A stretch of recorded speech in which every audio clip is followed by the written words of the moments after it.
Renoven, el mayor fabricante de ventanas de aluminio y PVC, presenta Renoven Hogar. Una nueva división dedicada a la venta e instalación de todo tipo de soluciones para interior y exterior. Cortinas decorativas, toldos, pérgolas bioclimáticas, suelos técnicos, cortinas de vidrio, domótica. Renoven, soluciones para todo tipo de necesidades. Carlos, vaya foto, ¿no? ¿Qué recuerdas de este momento? Pues mucha emoción y nos acordamos todos de todo el equipo. Pero te tengo que decir que en esta foto falta Miquel Salas, que Vaya por Dios. estaba en el evento, pero en el último segundo no subió. O sea que... Después de esto que te lías, ¿no? Seguramente que tenía una conversación de esas inolvidables. Pues era una de esas, pero se le echa mucho falta, como a todo el resto del equipo. Bueno, ¿esto dónde lo tienes? Ahora lo has traído para la entrevista. Pues hoy lo tengo aquí, ¿no? Que está en una buena casa. Pero sí, lo tenemos en el estudio, está en la entrada, así que el equipo cada vez que entra pues se acuerda de para qué son esos 3 años de trabajo que lleva cada película. Oye, pues ahora nos lo cuentas. Si quieres que presida la entrevista, venga, ahí lo dejamos. Mirando hacia ellos. Venga, sí. Nosotros. A ver si lo puede coger nuestro compañero Iván Ruiz, Pues venga. que seguramente que al cabezón le va a sacar bonito. ¿Dónde quieres que me siente? ¿Aquí? Pues mira, siéntate por aquí. ¿En esta? Sí, Venga. yo me meto aquí. Vigilado por Goya. Vamos a empezar.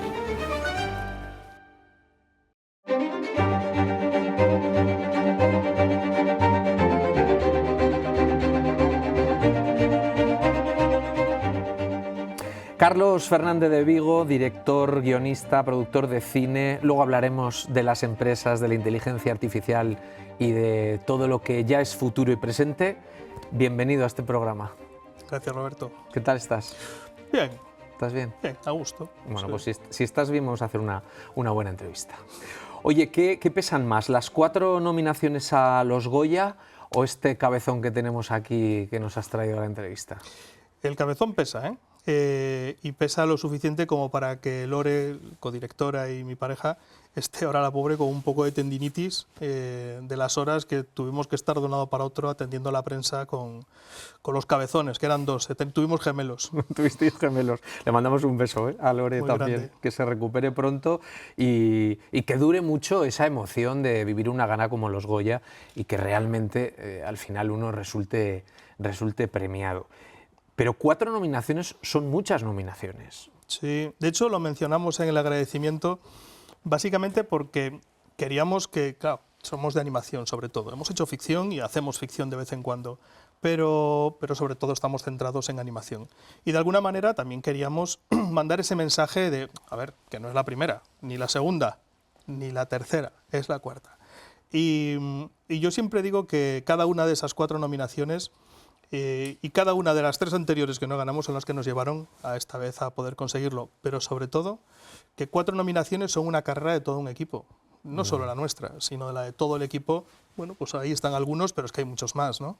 Es una carrera de todo ese equipo que hace posible que las películas cada vez sean mejores y mejores, y esa búsqueda de la excelencia pues es lo que ha hecho que a la cuarta fuera la vencida.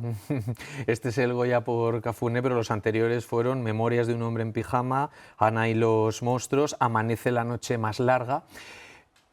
Uno se queda a las puertas porque ya está nominado, con lo cual eso tiene que ser también una gran satisfacción, pero el ganar o no ganar un premio de estas características depende también de la competencia de cada edición.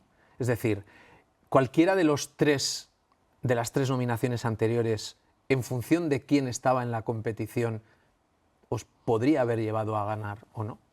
Sí, es decir, depende del año. De hecho, pues por contar a lo mejor algo que, bueno, que nos llena de orgullo y satisfacción, cuando no ganamos con Memorias, ganó Raúl de la Fuente. Sí. Cuando no ganamos con Amanece la noche más larga, ganó Loop de Iván Miñambres de Euskadi. Cuando no hemos ganado con Hanna, ganó Robot Dreams, que también se hiciera una producción también navarra. Con lo cual, fíjate, que muy al norte se han quedado los Goya durante estos últimos años en animación. Bueno, al final, lo que es increíble, porque es increíble, es llegar a estar entre los 5 que los miembros de la Academia seleccionan como la representación del mejor cine que se ha hecho ese año. Y luego ganar o no ganar, pues hombre, mejor ganar. Pero mejor 4 nominaciones que un Goya y medio o que 2 Goyas. 4 nominaciones, insisto, es una carrera de un equipo y de un grupo de empresas. Bueno, de todas maneras, algo se tiene que estar haciendo bien, que vamos a hablar también de eso. Pero ahora me quiero centrar un poco en la historia de Cafuné. Quiero que veamos este pequeño avance de ese corto y ahora comentamos.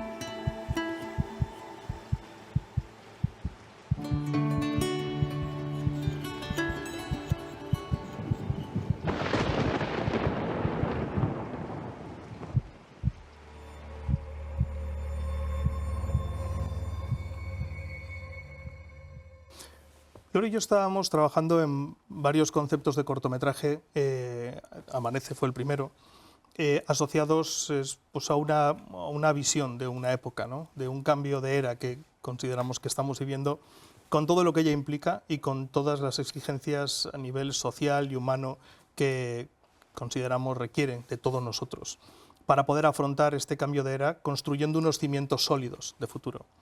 No me quiero poner abstracto filosófico, pero ese es el contexto en el que decidimos meternos en estos cortos, junto con la idea que estábamos trabajando con los proyectos de formación Anímate, con el Servicio Navarro de Empleo, Sodena y el Clúster Audiovisual de Navarra, para formar artistas en el ámbito de la animación.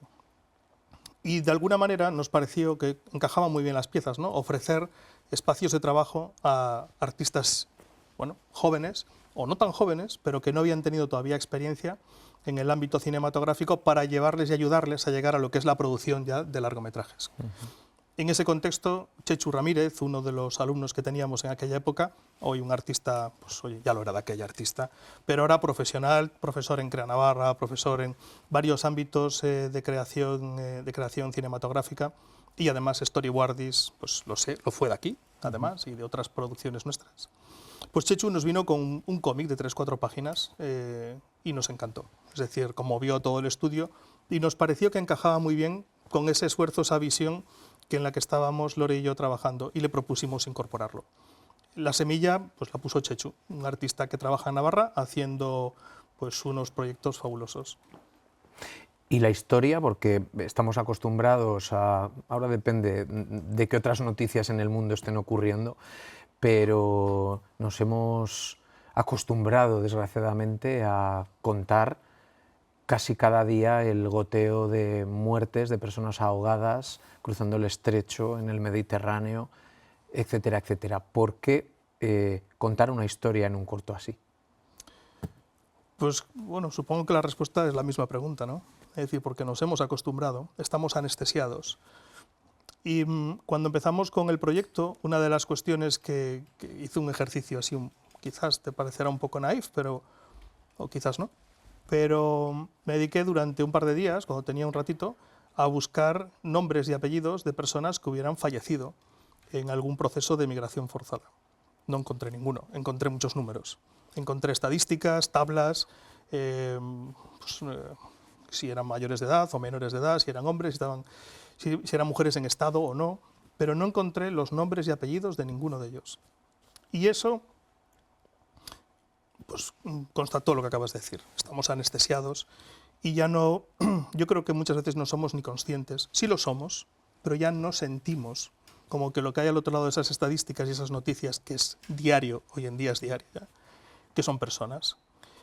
Y de alguna manera decidimos entrar, bueno, pues nos metimos en este berenjenal, porque hablar de esto es complejo, hablar de esto lleva a muchos sitios, y decidimos que era pues parte de nuestra responsabilidad como cineastas también en este proceso de creación de esta visión del cambio de era, invitar a una reflexión a través de las emociones, porque eso es Cafuné, es puras emociones, invitar a una reflexión para que esa autocrítica nos lleve a darnos cuenta pues, de lo que decías, ¿no? Que estamos anestesiados.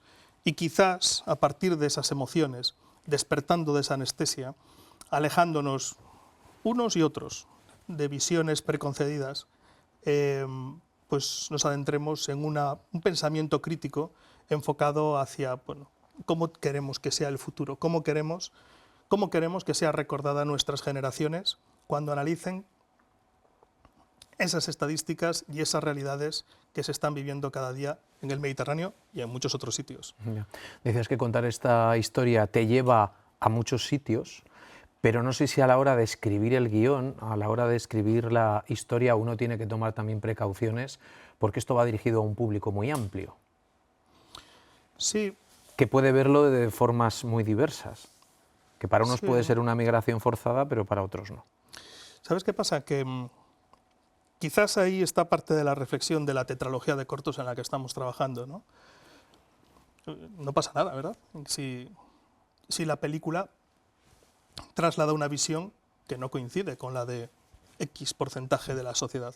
Eso está en el ámbito de la libertad de expresión y está en el ámbito, pues digamos, de suscitar, alimentar pensamiento crítico, sí, diversidad de acercamientos y perspectivas.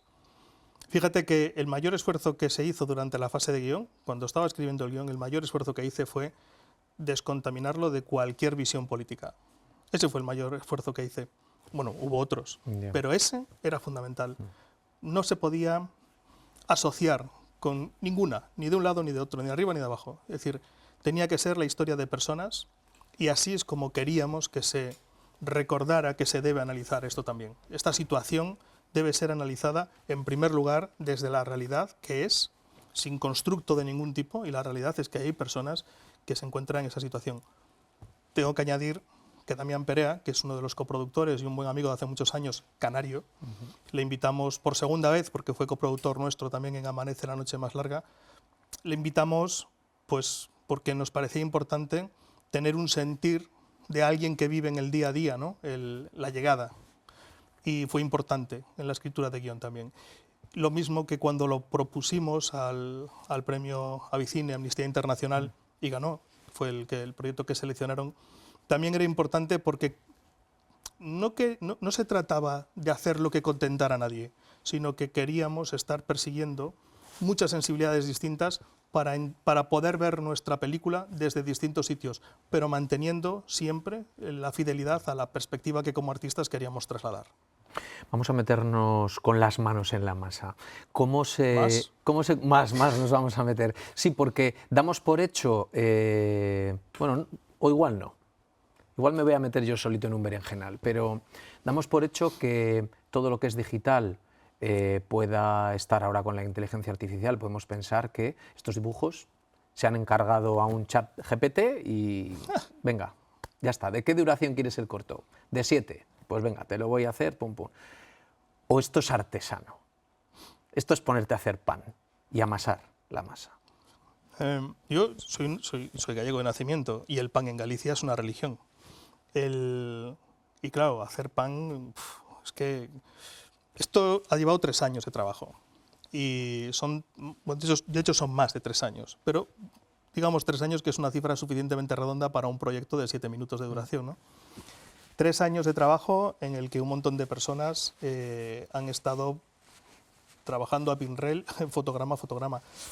Nosotros tenemos un laboratorio de inteligencia artificial, ahora mismo en los proyectos de ella que hemos diseñado nosotros están trabajando, no sé, 30 y pico, 40 científicos. ¿Podríamos haber hecho esto con IA? Sí. ¿Sería esto? No. ¿Habría ganado el Goya? No. ¿Habría ganado en Donosti, como ha ganado también? No.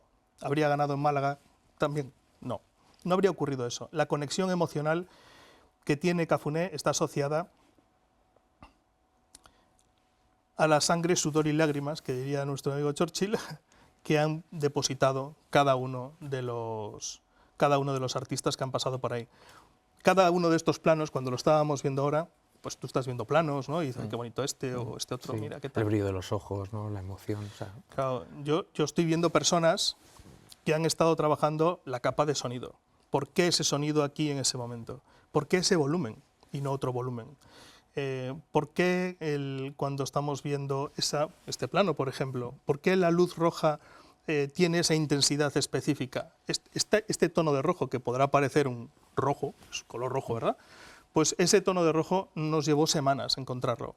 porque queríamos que contrastara con los verdes que tiene al otro lado. Es decir, eso una IA no lo hace. Y te lo dice alguien que lleva más de 8 años investigando inteligencia artificial y que 4 años antes de ese ChatGPT que comentabas, nosotros estábamos trabajando pues, unas 2 docenas, 3 docenas de investigadores desarrollando tecnología para hacer cine utilizando la IA. Pero ahora estoy obligado a añadir un pequeño final, que si quieres luego lo comentamos más, o si no, no. Nuestra visión de la IA es antropocentrista. Nosotros no hacemos IA para sustituir lo que hacemos, porque no lo va a hacer mejor que nosotros, ni ahora ni nunca, porque no tiene intención. Bueno, quizás algún día tenga conciencia, pero eso lo dejamos para otra película. Mientras no tenga conciencia, es una herramienta disruptiva, diferente, que nos obliga a pensar distinto y a reconstruir nuestras vidas. Sí, a todo eso y a mucho más. Pero no tiene intención, no tiene motivación. Y los artistas, cuando estamos trabajando o cuando están trabajando, pues cada uno de ellos está contribuyendo a esta historia con su perspectiva y su experiencia personal. Y ese totum revolutum de emociones, de intenciones, es lo que hace que una sinfonía suene de una manera y cuando la sinfonía la compone una IA, pues suena de otra. Ya. Me dices que no tiene intención porque en el desarrollo no cabe esa posibilidad o porque no ha habido una persona que haya venido a darle intención. No tiene intención porque si alguien le está dando la intención ya la está aportando a la persona. De nuevo entramos en un entorno un poquito más abstracto y no sé si del gusto de tus espectadores, pero... Luego hablamos de los presentadores que vendrán dentro de 15 años, si quieres. No sé si habrá una IA aquí o un IO, yo desde luego ya no sé si estaré, pero... Bueno, pero el contexto que tiene Roberto, y la sensibilidad que tiene de haber tomado el café hoy con sus compañeros, algo que ha pasado, algo que le han dicho, eso no lo va a tener la IA. Es decir, podrá tener otras cosas, podrá ser muy sofisticada y podrá impresionarte mucho porque está conectando, esta entrevista la puede estar conectando con investigaciones tal o con... Podrá hacer cosas muy sofisticadas. Pero lo que no va a tener es la motivación de haber vivido en primera persona, como tú has vivido, lo que ha sido la llegada del Goya, como fue con el de Raúl, y como ha sido este, ¿no? El impacto que tiene pues, en un porcentaje de la sociedad navarra, ver cómo lo han disfrutado, ¿no? Eso no lo va a tener la IA, y no va a saber aportarlo, no tiene motivación, responde a lo que tú le pidas. Que puede ocurrir que más adelante, para que tenga motivación, o alguien se la inyecta, y por tanto ya hay un humano trabajando, o básicamente es que hemos dado ese salto absurdo en el que la IA tiene conciencia. ¿Puede ocurrir? Pues sí, puede ocurrir. ¿Por qué no iba a ocurrir? Pero por ahora estamos a años luz de que suceda, en mi opinión. ¿Y qué le dices a quien le tiene respeto a la IA, incluso miedo, a quien no termine de adaptarse? A los segundos, asumir que está ahí, que viene para quedarse y que hay que aprender. A los primeros hay que tener respeto a todo cambio, yo se lo tengo. Y porque se lo tengo, pues hemos modificado la estrategia de nuestro grupo y aunque llevamos más de 20 años investigando y trabajando con muchos centros tecnológicos y laboratorios de toda España y de fuera, desde hace 8 estamos absolutamente focalizados a la inteligencia artificial. Antes, pues oye, render de tal tipo, oye, transferencia de datos en fibra óptica, hemos trabajado muchas cosas. Pero desde hace 8 solo IA. ¿Por qué? Porque esta es una disrupción como no ha conocido ninguna generación viva. Y nos va a llevar a un sitio muy diferencial. Hay 2 opciones. O no haces nada y te vas a tener que adaptar a lo que venga, o eres parte del cambio y construyes el futuro, el tuyo por lo menos, y de los que están cerca, a tu medida. Nosotros vivimos y disfrutamos. Vivimos no en el sentido económico, que también, pero vivimos en términos de, digamos, más espirituales y de lo que es ser feliz, de poder hacer películas como Cafuné. Si no entramos en el contexto de la IA y la ponemos a nuestro servicio y desarrollamos la tecnología al servicio de nuestra visión artística y de nuestros artistas, eso no significa sustituir puestos de trabajo.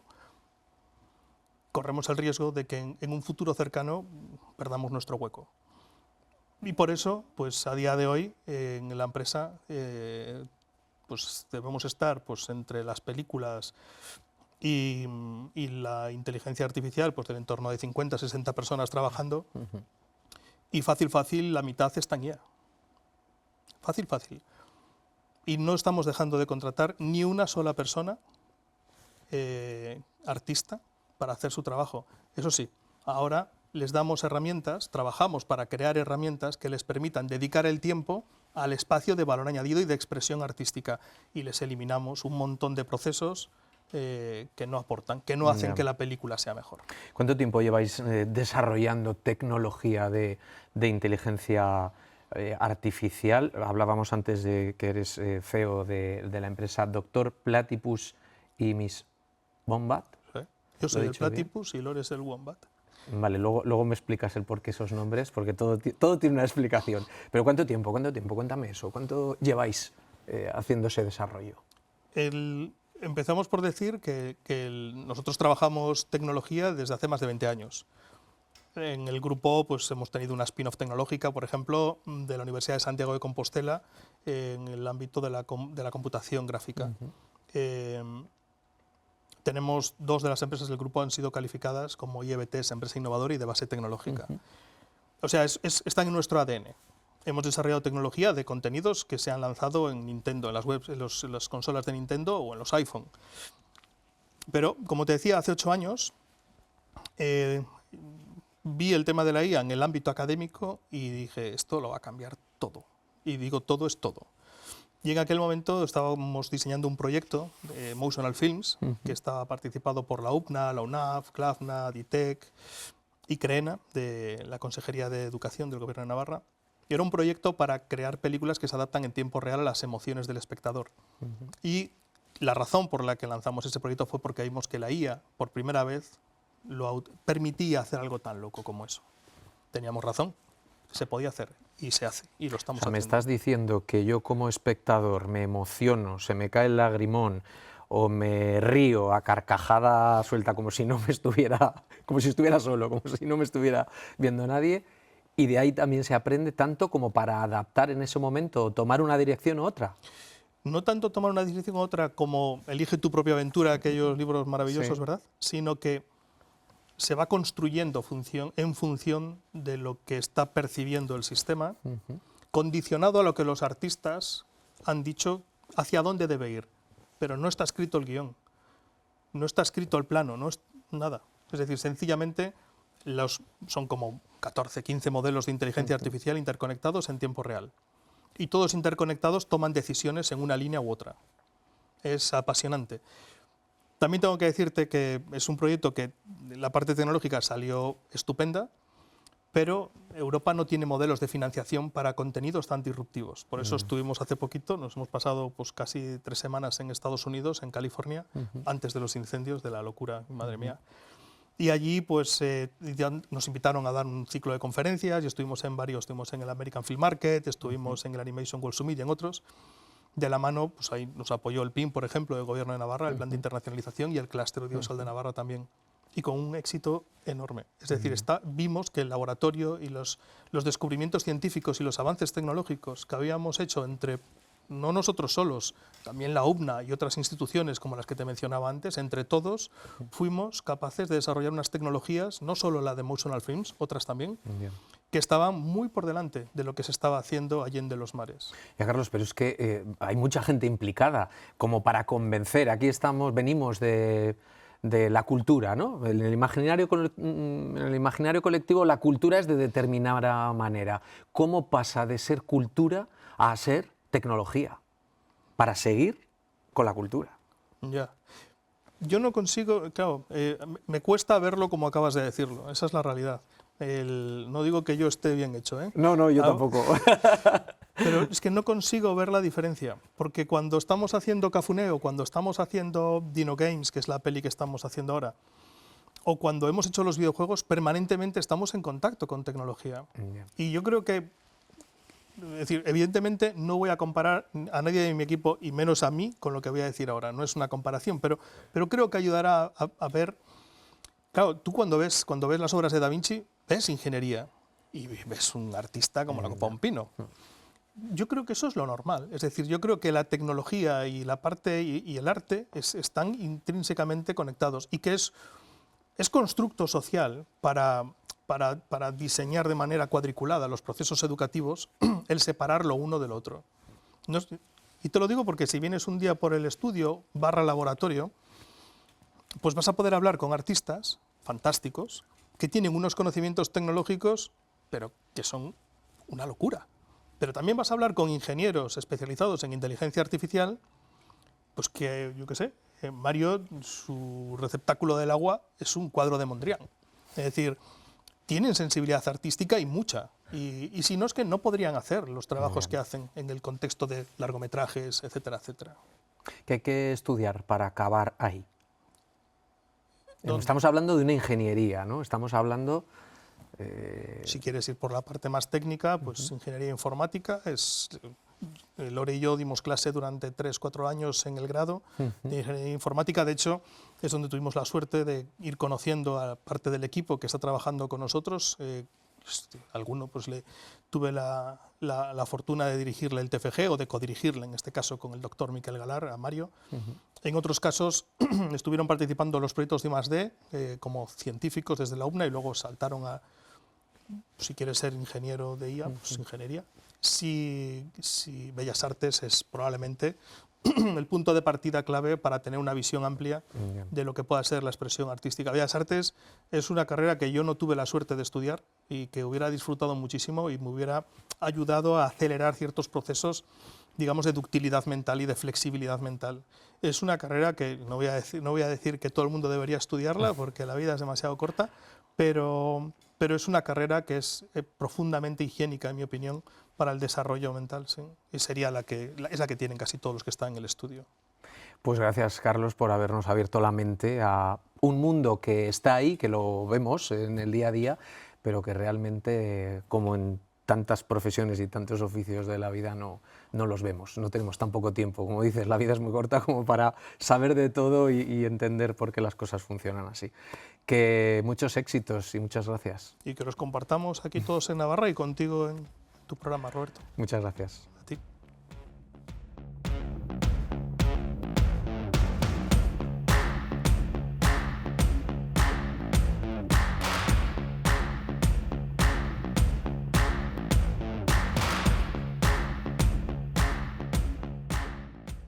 Renoven, el mayor fabricante de ventanas de aluminio y PVC, presenta Renoven Hogar. Una nueva división dedicada a la venta e instalación de todo tipo de soluciones para interior y exterior. Cortinas decorativas, toldos, pérgolas bioclimáticas, suelos técnicos, cortinas de vidrio, domótica. Renoven, soluciones para todo tipo de necesidades.